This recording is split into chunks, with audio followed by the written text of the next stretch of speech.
जय गुरु जय निताय श्रीधाम नवद्वीप लीला आज के लीला स्मरणेर विषय राधा गोविंदे अपराकृत लीला गमन गोष्ठ लीला आज के लीला स्मरणकारी एकमात्र श्रीमन महाप्रभु और लीला के आस्वादनकारी जगते एकमात्र महा महा भावुक वैष्णव ताई तो आज के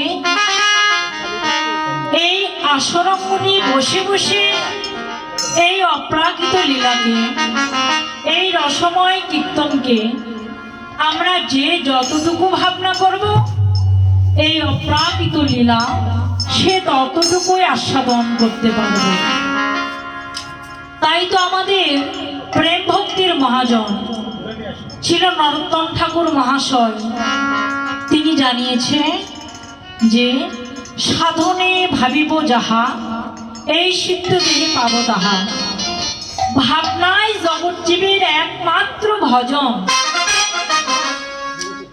অন্তরে যার যত ভাবনার প্রকট ভগবানের করুণাও তার তত নিকট তাই তো আজকে শ্রীধাম নবদ্বীপ মাঝে যেন কি হয়েছে আজরে গৌরাঙ্গের মনে কি ভাব উঠিল ধবলি সাবলি বলে গৌরামার সঘনে ডাকিল যেন শ্রীধাম নবদ্বীপ মাঝে শ্রীমান গৌরাঙ্গ সুন্দর ছচিমাতার নয়নের মণি বৃষ্ণপ্রিয়ার পরাণের বল্লভ এই অনন্ত কোটি জগৎজীবের একান্ত আপনার জন জগতের মুখে অধমের বান্ধব এই জগতের মুখে নিরাশ্রয়ের আশ্রয় দাতা এই জগতে যাহার কোনো আশ্রয় নেই সেই আশ্রয়হীনের আশ্রয় দাতা জগতে যিনি অধম যিনি পতি তাহার বান্ধব তিনি আজকে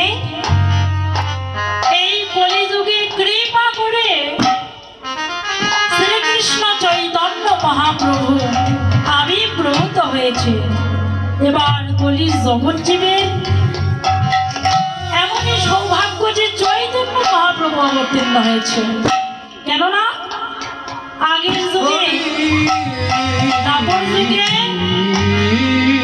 ভগবান অবতীর্ণ হয়েছিলেন শুধু শ্রীকৃষ্ণ রূপে এবার আর শুধু শ্রীকৃষ্ণ নয় শ্রীকৃষ্ণ চৈতন্য মহাপ্রভু আবির্ভূত হয়েছে কেন শ্রী অর্থাৎ সুন্দর কৃষ্ণ অর্থাৎ কর্ষণকারী কর্ষণ করে কলির জগৎজীবকে আকর্ষণ করবে আর চৈতন্য অর্থাৎ চৈতন্য দান করবার জন্য তিনি চৈতন্য নামে আবির্ভূত হয়েছে। তাই আমরা কলির জগৎজীব সবাই ধন্য। তবে চৈতন্য মহাপ্রভু এই কলিযুগে যে আবির্ভূত হয়েছে, তবে কেমন সময়ে? ডক্টর মহানাব্রতজি তার গৌর কথা গ্রন্থে জানালেন, আমাদের চৈতন্য মহাপ্রভু আবির্ভূত হয়েছে মধু বাসন্তীর পূর্ণিমার সন্ধ্যায়। সুরধনী গঙ্গার তটে প্রকট হইয়াছিলেন সেই মহা অভিনেতা। সেদিন হোলির বিলাসে আকাশ ছিল রং ধরা, বাতাস ছিল কীর্তন মুখর। ন্যায় চর্চার সুখসতায় জগৎজীবের মন ছিল তৃষ্ণা ব্যাকুল। তৃষ্ণা ব্যাকুল জগৎজীবের পিপাসা মিটানোর জন্য সেদিন শ্রুতি রস বৈশস মূরতি ধরিয়াছিলেন। আমার অদ্বৈত ঠাকুরের নয়নের জল হেরে ভগবান আর থাকতে পারলেন না। কেননা অদ্বৈত ঠাকুর আমার এই জগৎজীবের গতি ভেবে দশা হেরে জগৎজীবের জন্য ওই সুরধনী গঙ্গার তটে বসে এবার দুটি নয়ন জলে বসে বসে কাঁদছে আর ভগবানকে ডাকছে, হে ভগবান, ও হে করুণাময় প্রভু, তুমি একবার এই জগতের বুকে এসো। প্রভু হে, কেননা প্রভু হে, তুমি যদি এই জগতের বুকে না আসিবে, তোমার কলির পাপাহিত জগৎজীব সবাই পাপে জর্জরিত হয়ে যায়। একবার কৃপা করে, কৃপাময় গৌর হরি, একবার কৃপা করে এসো। এবার অদ্বৈত ঠাকুর আমার কাছে, তবে জগতের বুকে ভগবান বলেছেন, আমি সব কিছু সইতে পারি, কিন্তু সইতে পারি না কোনো জীবের অহংকার আর কোনো ভক্তের নয়নের জল। ভগবান ভক্তের রোদনে, ভক্তের কান্নায় আর থাকতে পারলেন না, ছুটে আসলেন এই ধুলির ধরায়। কেন? সেই গোলকের ভালোবাসা ছড়াইয়া দিতে আর এই মত্তের ভালোবাসা লুটিয়া লইতে। তাই তো এবার তিনি আবির্ভূত হয়ে কি করলেন? অনন্ত কোটি জগৎজীবকে লক্ষ্য করলেন, বললেন, হে জগৎজীব, তোমরা কি করবে জানো? সবাই একবার বদন ভরে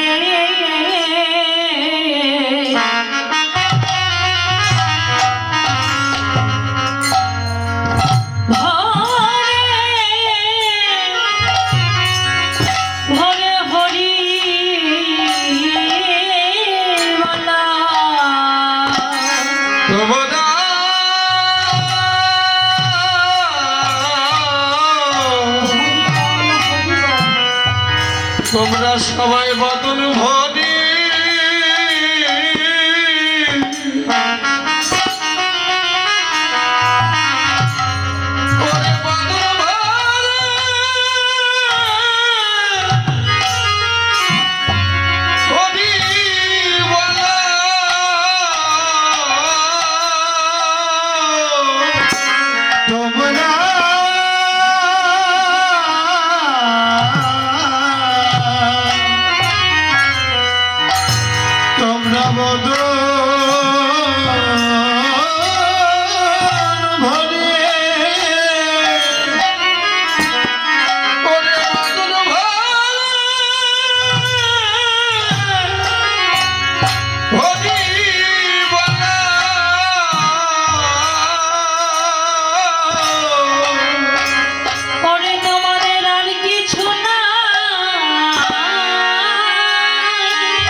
সবাই বদন ভরে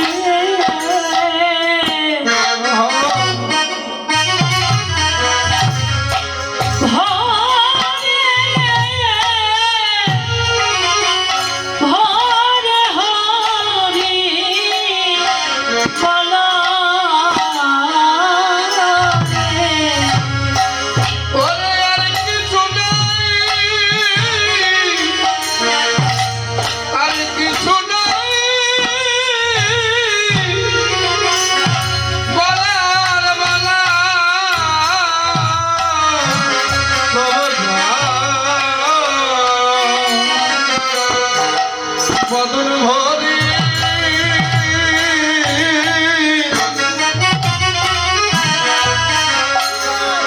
ওরে বদন ভরি বলা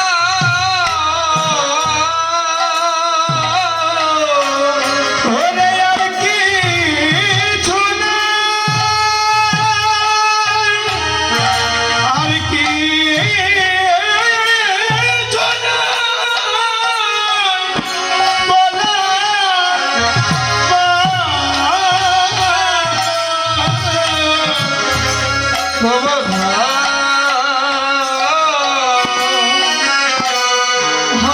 বদন ভরি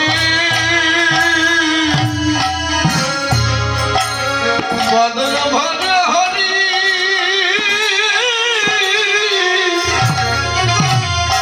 হরি বলা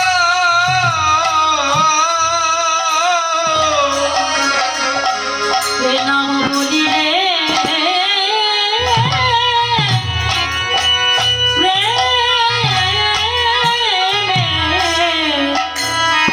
প্রেমের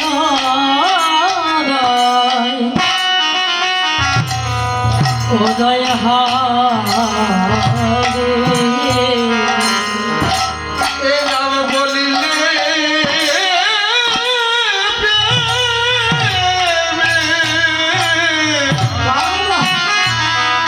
প্রেমের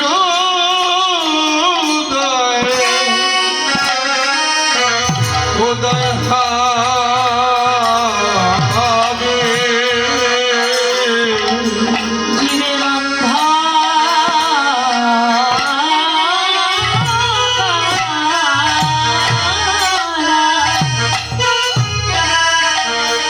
আর থাকিবে না রে।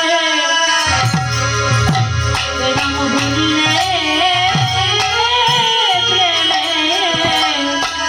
প্রেমের উদয় হবে জীবের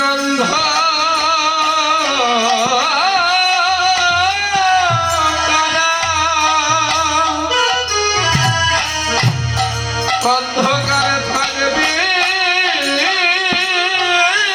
না রে। এ বললে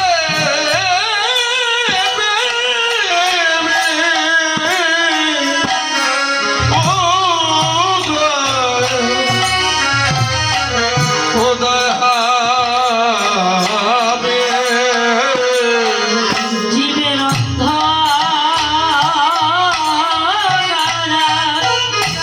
আর থাকিবে না রে অন্তরে কৃষ্ণ প্রেমে উদয় হবে থাকবে না রে কৃষ্ণ প্রেমের উদয় হবে অন্ধকারে থাকবে না রে হে নাম বলিলে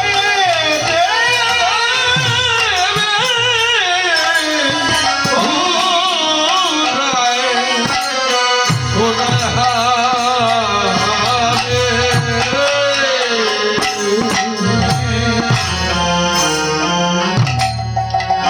চৈতন্য মহাপ্রভু আমার এবার কলিযুগে অবতীর্ণ হয়ে অনন্ত কোটি জগৎজীবকে লক্ষ্য করলেন। জাতি বর্ণ গোত্র নির্বিশেষে সবাইকে লক্ষ্য করে বললেন, হে কলির জগৎজীব, আমি যেমন দিবানিশি বদনে হরিবল বলি, আমার মতো মতো করে তোমরাও বদনে হরি বল বলো। আমি যেমন দিবানিশি হরি বল বলে কৃষ্ণ বলে গাধি, আমার মতো করে তোমরাও হরি বল বলে কৃষ্ণ বলে গাধি। আমি যেমন আমার মান অভিমান সবকিছু পরিত্যাগ করেছি, আমার মতো করে তোমরাও মান অভিমান সবকিছু ভুলে যাও। বললেন এই কলিযুগে আর ধ্যান নয়, তপস্যা নয়, যাগ যজ্ঞ নয়, এবার কলির জগৎজীব হরের নাম হরি নামই কেবলম বলো, না স্তব্য গতির নাথা।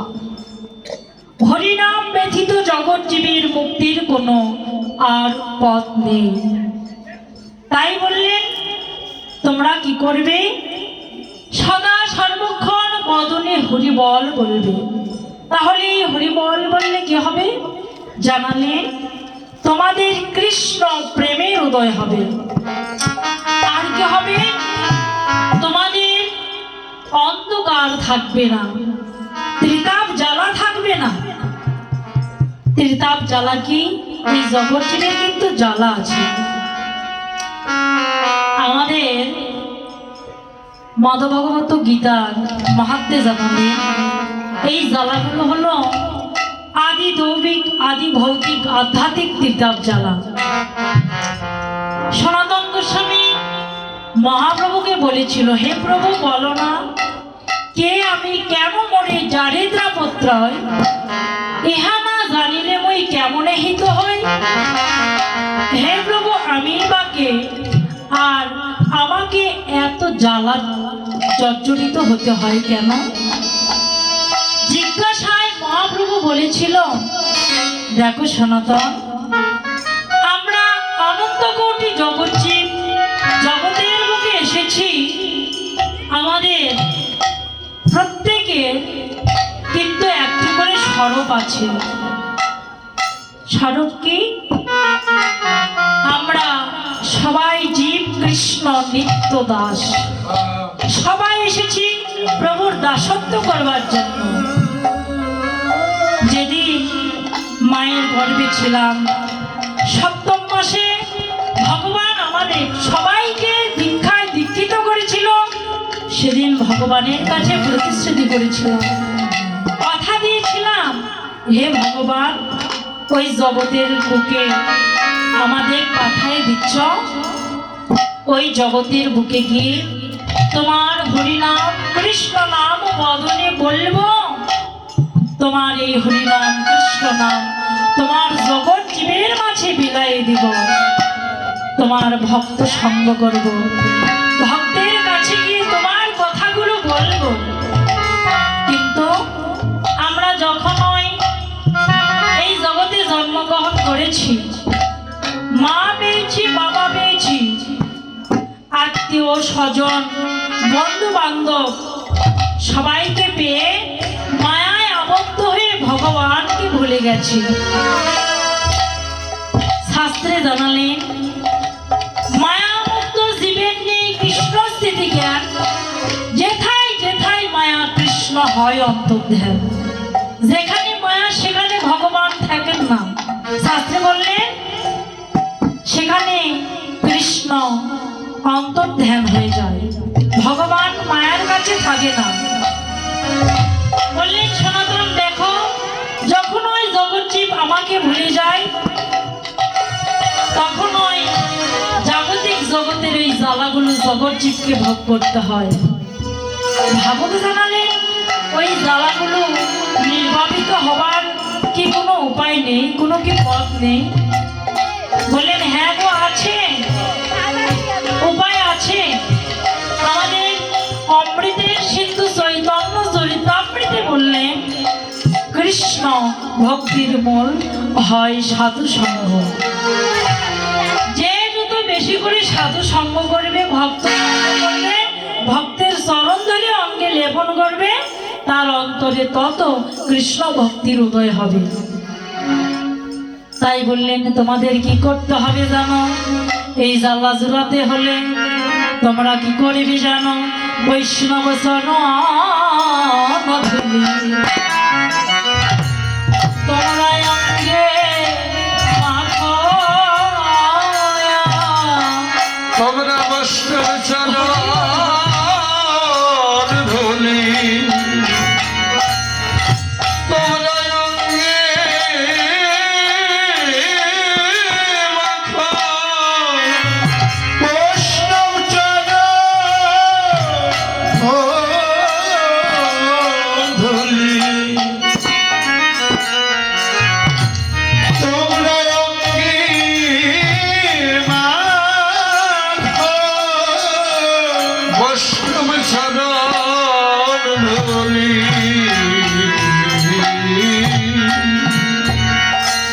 তোমরা অঙ্গে মাখো। হো তোমাদের ধৃতাম জানা, জ্বালা থাকবে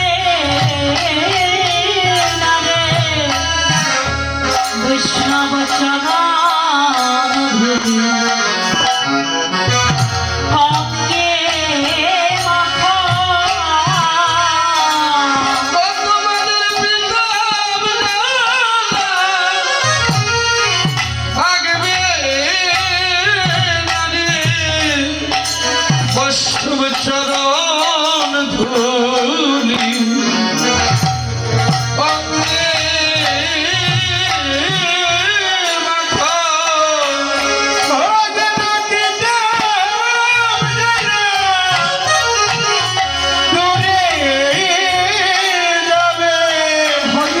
বৈষ্ণব চরণ ধুলি ধুলি তোমরা অঙ্গে মাখো। ও তোমাদের মানবিমান, অভিমান থাকবে না রে, অন্তরে কৃষ্ণের উদয় হবে।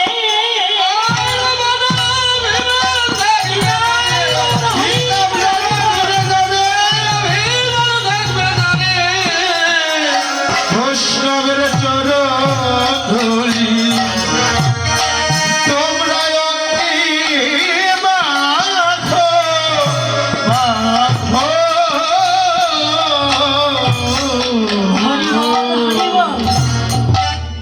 চৈতন্য মহাপ্রভু আমার আবির্ভূত হয়ে জগৎ জীবকে লক্ষ্য করে এমনি ভাবে শিক্ষা দান করলেন। তাই এবার কি হয়েছে? শ্রীধাম নবদ্বীপ মাঝে আজুরে গৌরাঙ্গের মনে কি ভাব উঠিল, ধবলি সবলি বলে গৌরামার সঘনে ডাকিল। আজকে যেন কি হয়েছে নদীয়ার মাঝে, আজ সে গাবে না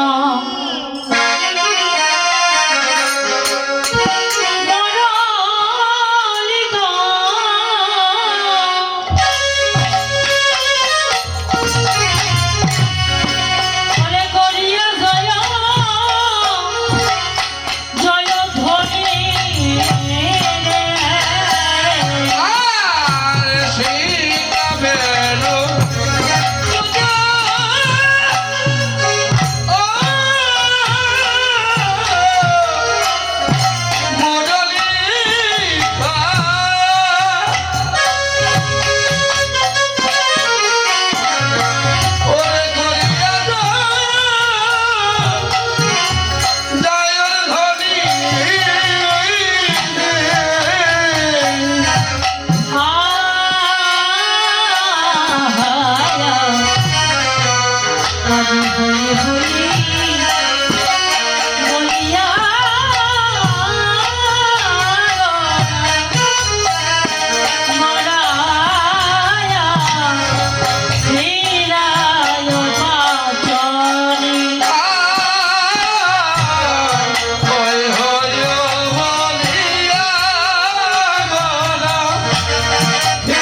করছে বারবার। তাহলে এখানে এই নদিয়ার মাঝে সিংহাবেনু কোথায়? বৈষ্ণব কবি জানালেন ও যে ন এই তো সিংহাবেনু রে, এই তো সিংহাবেনু রে, এই তো সিংহাবেনু রে, আর এই তো সিংহাবেনু রে, এই যে খোলার পরকাল, এই তো সিংহাবেনু রে, আর খোলার পরকাল, এই তো সিংহাবেনু রে, এই তো সিংহাবেনু রে। খোল আর পরকালে যুগে খোল পরকাল হয়েছে। এবার নদিয়ার মাঝে, আজকে নদিয়ার মাঝে অনেক ভক্তগণ এসেছে। এসেছে ভক্তের বদন দর্শনে আজকে ভগবানের আনন্দ ধরে না, তেমনি আজকে ভগবানের বদন দর্শনে ভক্তের আনন্দ ধরে না। ধরে না, ভাবুক ভাবনার দ্বারা জানালেন গো, আজকে নদিয়ার মাঝে তো অনেক ভক্তগণ এসেছে, তার মধ্যে কাদের আনন্দ জানালেন গো, আজি তাদেরই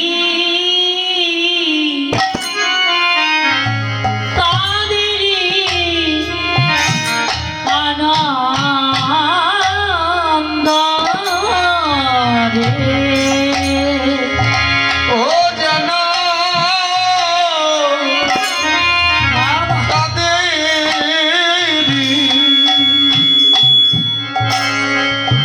আনন্দ,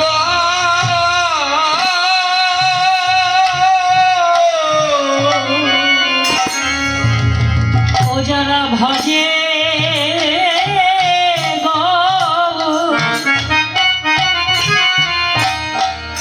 গৌর নিত্যানন্দ,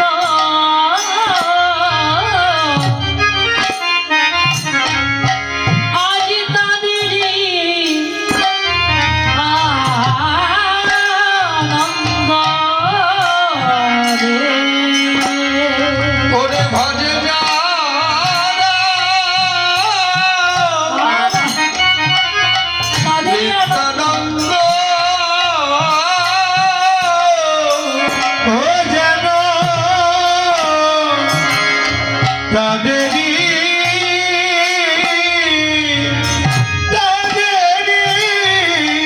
আনন্দ, আমার গৌরের সঙ্গে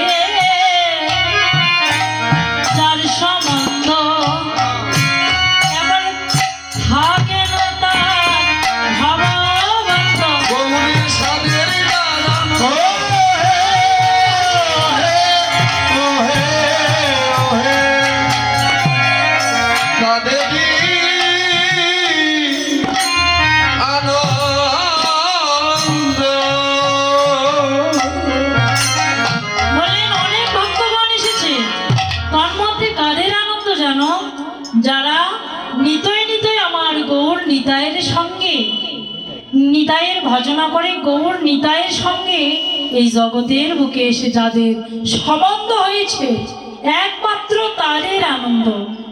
নদিয়ার মাঝে অনেক ভক্তগণ এসেছে, কিন্তু অন্তরঙ্গ ভক্ত নিয়ে প্রভু আমার করলেন রস আস্বাদন, আর যাহারা বহিরঙ্গ তাদেরকে নিয়ে করলেন নাম সংকীর্তন।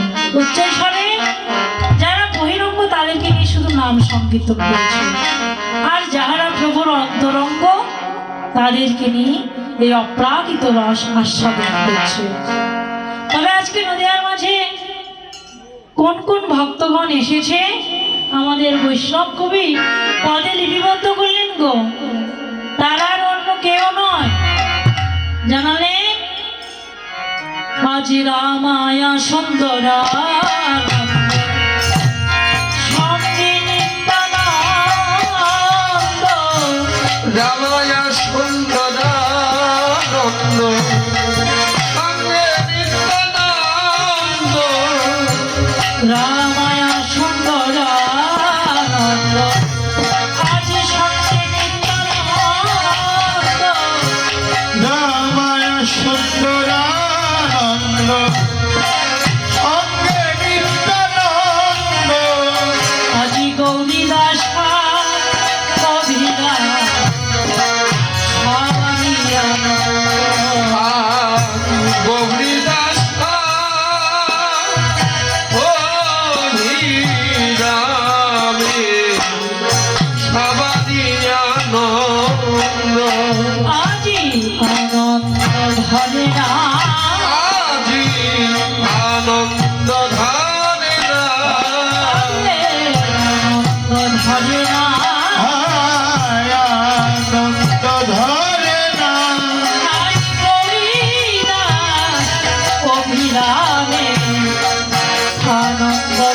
হয়েছে। যেমন বৃন্দাবনে যিনি ছিলেন বলাই, এবার নদিয়ার মাঝে তিনি হয়েছে নিতাই, যিনি গৌরীদাস, যিনি সুবল তিনি হলেন গৌরীদাস, যিনি শ্রীরাম তিনি অভিরাম। এই যে যারা যারা ছিল বৃন্দাবনে, তারাই তারা এসে নদিয়ার মাঝে যেন মহাপ্রভুর সঙ্গ করছে, ভক্ত সঙ্গ করছে, তারাই তারা বিবর হয়েছে। তাই তাদেরকে পেয়ে মহাপ্রভুর আনন্দ ধরে না, কি করলে বাহু তুলে গুড়া চাঁদ করে উচ্চৈস্বরে হরি নামে ধ্বনি করছে, কিন্তু ধ্বনি করলেন বটে, আনন্দে বিবর হয়েছে। কি নদিয়ায় একমাত্র রমণী, বৈষ্ণব কবি পদে জানালেন নদিয়ায় বিবর হলেন একমাত্র রমণী। রমণী শব্দের অর্থ নারী। তাহলে আজকে এই যে নদিয়া, এই নদিয়ার মাঝে কি শুধু রমণী ছিল? রমণী আছে, নারী আছে, রমণ কি ছিল না? পুরুষ কি নেই? বলেন হ্যাঁ গো, নদিয়ার মাঝে রমণীও আছে, রমণও আছে, কিন্তু থাকলে হবে কি মহাপ্রভুর করুণায় কৃপায় সবাই যেন আজকে ভাব রমণী হয়েছে। সবাই যেমন সেদিন যেমন হয়েছিলেন কে? আমাদের জমিদার পুত্র রঘুনাথ দাস।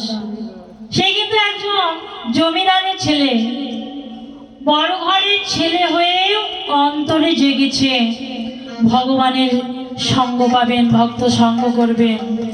কি করলেন?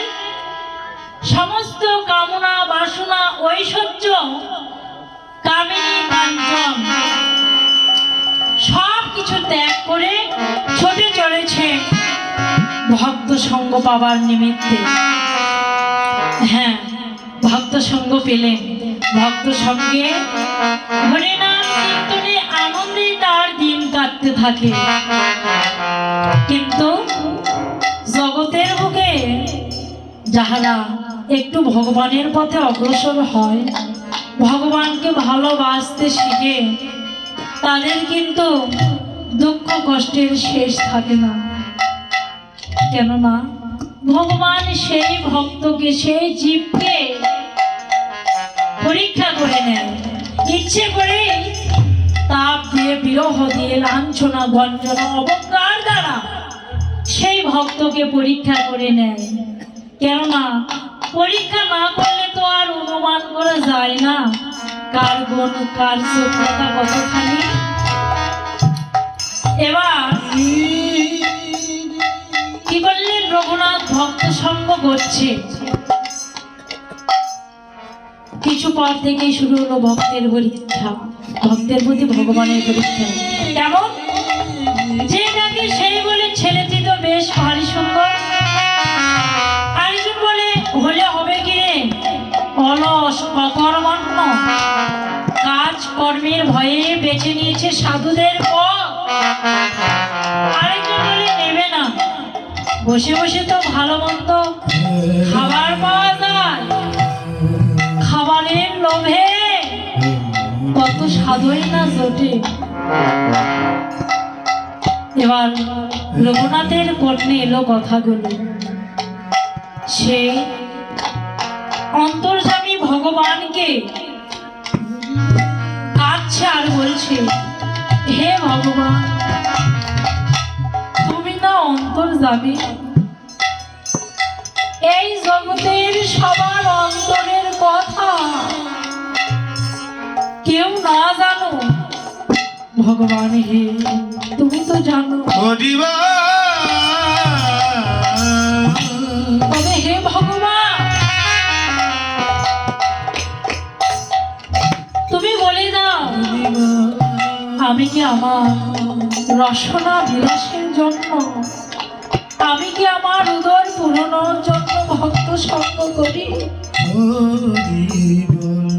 তবে ভগবান হে, তোমার কাছে একটি নিবেদন, তুমি আমায় যত কাঁদাও, যত দুঃখ দাও না কেন, শুধু একটি নিবেদন, শত আঘাতেও যেন আমি তোমায় ভুলি না চাই।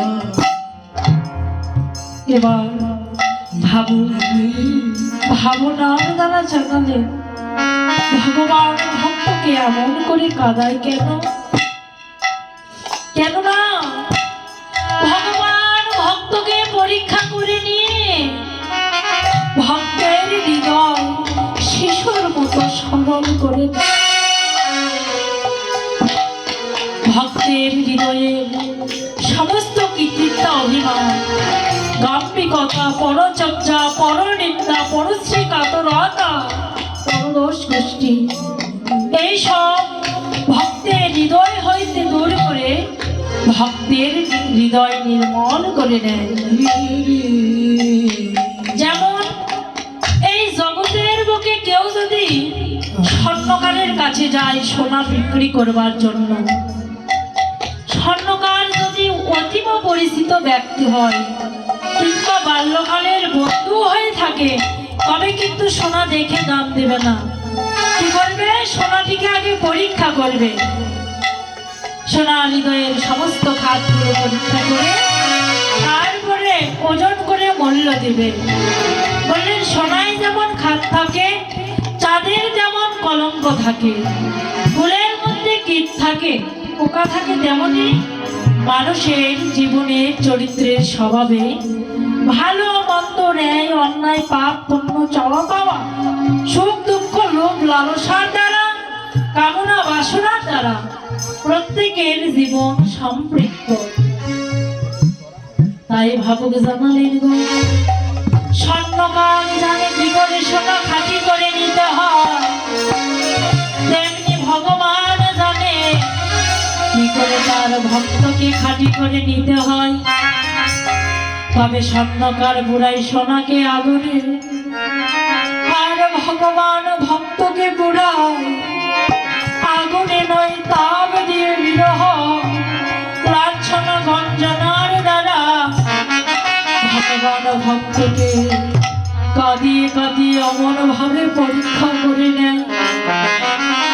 রঘুনাথ কি করেন? পর হইতে ভক্ত সঙ্গ করেন বটে, ভক্তগণ প্রসাদ পাবার পরে পাতায় যে উচ্ছিষ্ট প্রসাদ গুলো, যেগুলো বিড়াল কুকুরে কুরে করে খায়, সেই প্রসাদ গুলো হাতে নিয়ে বলে, হে ভগবান, এগুলো কি তোমায় নিবেদন করা যায়? জগতের কত ভক্ত তোমায় কত কিছুই না সেবা দেয়। মা ছজি মাতার গৃহভূমিতে তুমি কত ক্ষীরসর রমণী সেবা করো, তবে গৌর হে, এই প্রসাদ নিতে নিতে যদি আমার এ প্রাণ চলে যায়, আমার অন্তরের আর কোনো লালসা নেই, আর কোনো বাসনা নেই। ভাবে তোমার সঙ্গ পেয়েছি যোগে যোগে, জন্মে জন্মে, এমনি ভাবে যেন তোমার সঙ্গ পায়। রঘুনাথ ভক্ত সঙ্গ করছে। এবার রঘুনাথের বাবা একটু ভাবনা করল যে আমি এত কিছু করে রঘুনাথকে ধরে রাখতে পারলাম না। রঘুনাথ যে ভক্ত সঙ্গ করে, ভক্ত সঙ্গে ও কি পায়, কোন লালসায় যায়? এবার অদূরে দাঁড়িয়ে দাঁড়িয়ে দেখছে মহাপ্রভু ভক্ত সঙ্গ করতে করতে ভক্তদের বললেন যে ওই যে অদূরে ওই লোকটি দাঁড়িয়ে আছে, ও কে রে? ভক্তগণ বললেন, কেন প্রভু, চেনো না? উনি তো আমাদের রঘুনাথের বাবা। অমনি রঘুনাথের বাবা চিৎকার করে বললেন, না না, আমি রঘুনাথের বাবা নই, ও হলো আমারই বাবা। কেননা রঘুনাথের বাবাও কৃষ্ণ প্রেমে কখন যে বিভোর হয়ে গেছে নিজে জানে না। বললেন, আমি হলাম আমার জন্মদাতা পিতা, কিন্তু ও হলো আমার প্রেম ও ভক্তির দাতা। ওকে ধরতে এসে আমি নিজেই ধরা পড়ে গেলাম। আমার ভক্তের সঙ্গ ছাড়া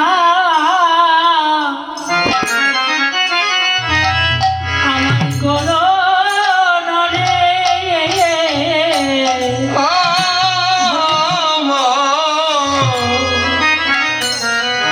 ভক্তের সঙ্গ ছাড়া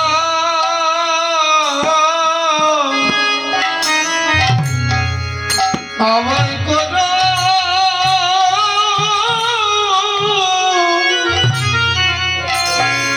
করোনা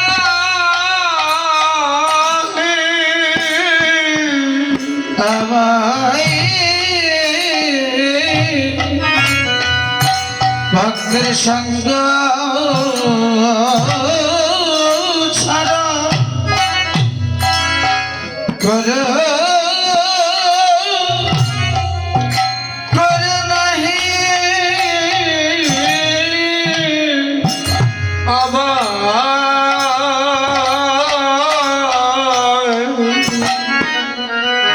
ভক্তের সঙ্গ ছাড়া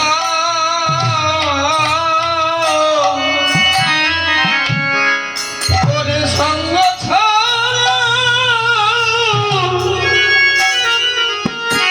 আমায় করো করোনা শুধু এই জন্মে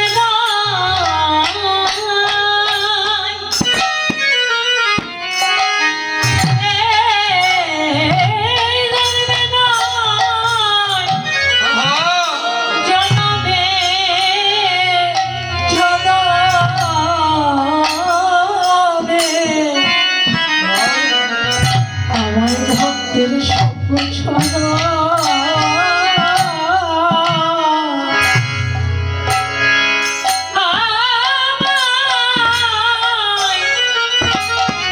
আমায় করো করুণা রে ওরে যা এ জন্মে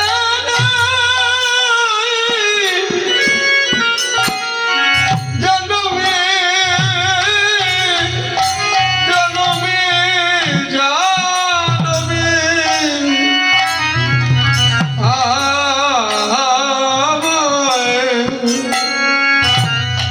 তোমার সঙ্গ ছাড়া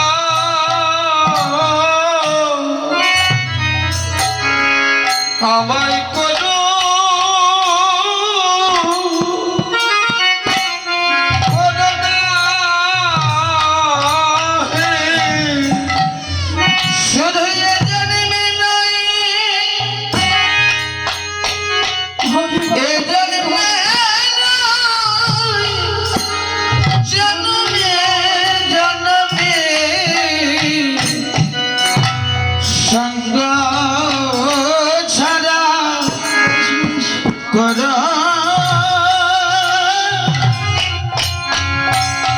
করো নাহি আমার অন্য বাসনা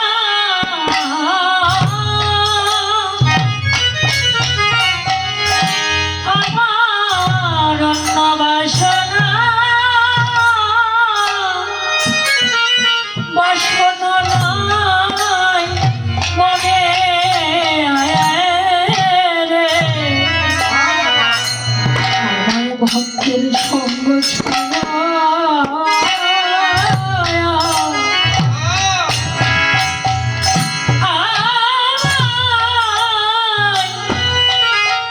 আমায় করো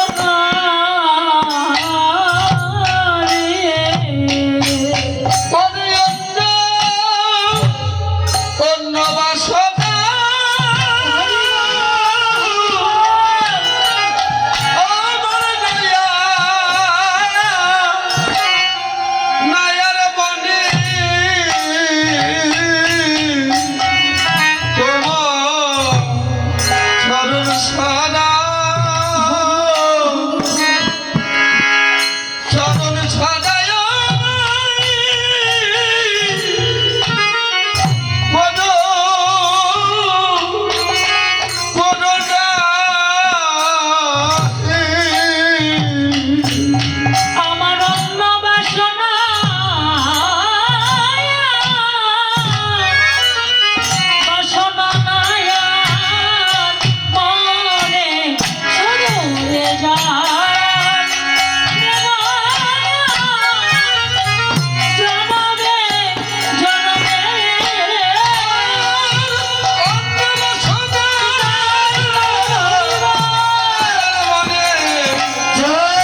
সেদিনের মতো আজকেও যেন সবাই ভাবরমণী হয়েছে। এবার চৈতন্য মহাপ্রভু একটু বারবার ওই হরিনামের ধ্বনি করলেন কেন? মহাপ্রভুর অন্তরের এই ভাবনা যে আমি যদি হরিনামের ধ্বনি করি আর এই হরিনামের ধ্বনি যদি নদিয়ার মাঝে যে কেউ হয়তো কোনোদিন হরিনামে ধ্বনি যাদের কর্ণে পড়েনি, যাহারা কোনোদিন ভক্ত সঙ্গ করেনি, যাহারা কোনোদিন ভক্তের চরণধলে অঙ্গে লেপন করেনি, হয়তো বা হরিনামের ধ্বনি শুনে তারাও ছুটে চলে আসবে। এই ভেবে যেন উচ্চই স্বরে ধ্বনি করছে। কেমন ভাবে এবার যেন কি করলেন, বাহুতলি গোড়া চাঁদ তলে হরি ধরে, বাহুতলি গোড়া চাঁদ তলে হরি ধরে, ভগতুলি গোরা জারি করে জয় ধানি কেন হরি বল হরি হরি বল হরি বল হরি বল হরি বল হরি বল প্রাণী জীবের সকল হরি বল, আরে গরিবের সকল হরি বল হরি বল হরি জীবের সম্বল নাম ছাড়া গতি নাই। হরি দিবের সকল নাম ও হে ও হে ও হে ও হে আর স্বামী জীবের সম্বল হরি বল হরি বল।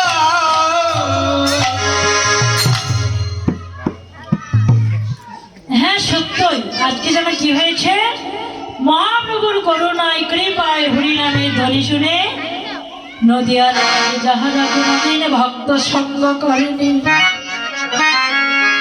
নদিয়ার মাঝে যাহারা কোনোদিন হরি কথা কৃষ্ণ কথা শ্রবণ করেনি, নদিয়ার মাঝে যাহারা কোনোদিন ভক্তের সঙ্গ করেনি, আজকে মহাপ্রভুর উচ্চৈস্বরে হরিনামের ধ্বনি শুনে ছুটে চলে এসেছে। মহাপ্রভুর চরণে ধোলাই পড়ে লুটোপটি যায়, কেঁদে কেঁদে বলছে গৌরী হে, জীবনের প্রতি পদক্ষেপে তিলে তিলে পলে পলে মরবে মরবে, শুধু এই অনুভব করেছি আমরা ভেবেছিলাম আমরা যখন বৃদ্ধ হব সেদিন সন্তানদের আশ্রয়ে থেকে তোমার কৃষ্ণ ভজন করব, কিন্তু আজ দেখি গৌর হে তুমি বিনে এই জগতে আর আমাদের বান্ধব কেহ নাই, তাই তোমার ওই চরণ ভেবে এসেছি মোরা, আমাদের চরণের পাশেই রেখো। মহাপ্রভু কি করলেন, তাদেরকে প্রেম আলিঙ্গন করলেন, বুকে জড়িয়ে ধরলেন। এবার ভক্তগণ বললেন গৌরে হে, বুকে নয় তোমার চরণে জন্মান্তর ধরে আমাদের অন্তরের এই লালসা যেন ওই রাঙা চরণ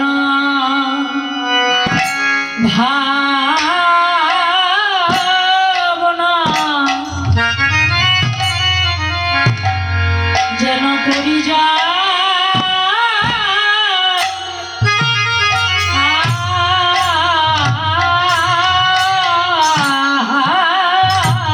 তোমার চরণ ভাবনা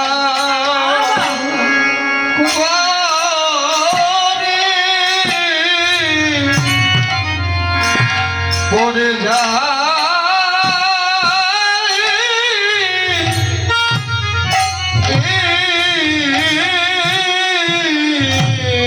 তোমার চরণ ভাবনা বলি হয়ে যায়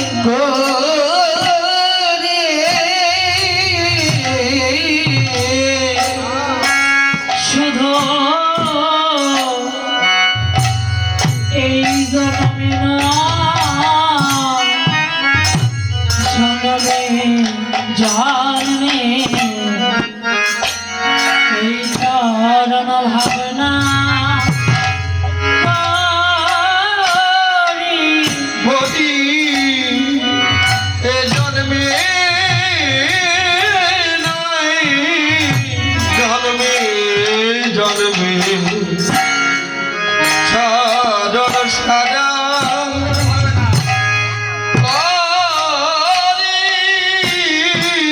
শুধু এই জন্মে নয়, জন্মে জন্ম বাসনা মায়ের মনে আরে জন্মে নাই জন্মে বাসনা নাই আর মনে, জন্মে নাই জন্মে জন্মে বাসনা নাই আর মনে, আরে সাদর সাদা চরম ভাবনা করি যায় করি যাই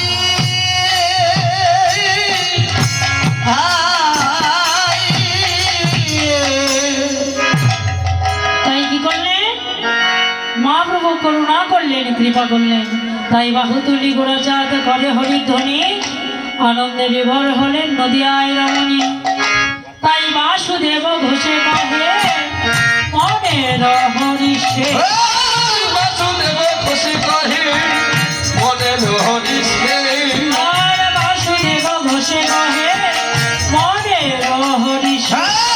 বাসুদেব ঘোষে কহে মনের হরিষে, আর কষ্ট লীলা গোড়াচাঁদ করিলা প্রকাশে, আর কষ্ট লীলা গোরাজা করিলা প্রকাশে কষ্ট লীলা গোড়াচাঁদ করিলা প্রকাশে। আর গোষ্ঠ লীলা গুণচাঁদ করিলা প্রকাশে, লীলা প্রকাশ করিল রে, লীলা প্রকাশ করিল রে লীলা প্রকাশ করিল রে, লীলা প্রকাশ করিল রে, যেন নবদ্বীপে ব্রজ লীলা, লীলা প্রকাশ করিল রে, আবার দিবে ব্রজ লীলা এবার লীলা প্রকাশ করিল রে লীলা প্রকাশ হত নরে, লীলা প্রকাশ হত না রে, লীলা প্রকাশ হত নরে।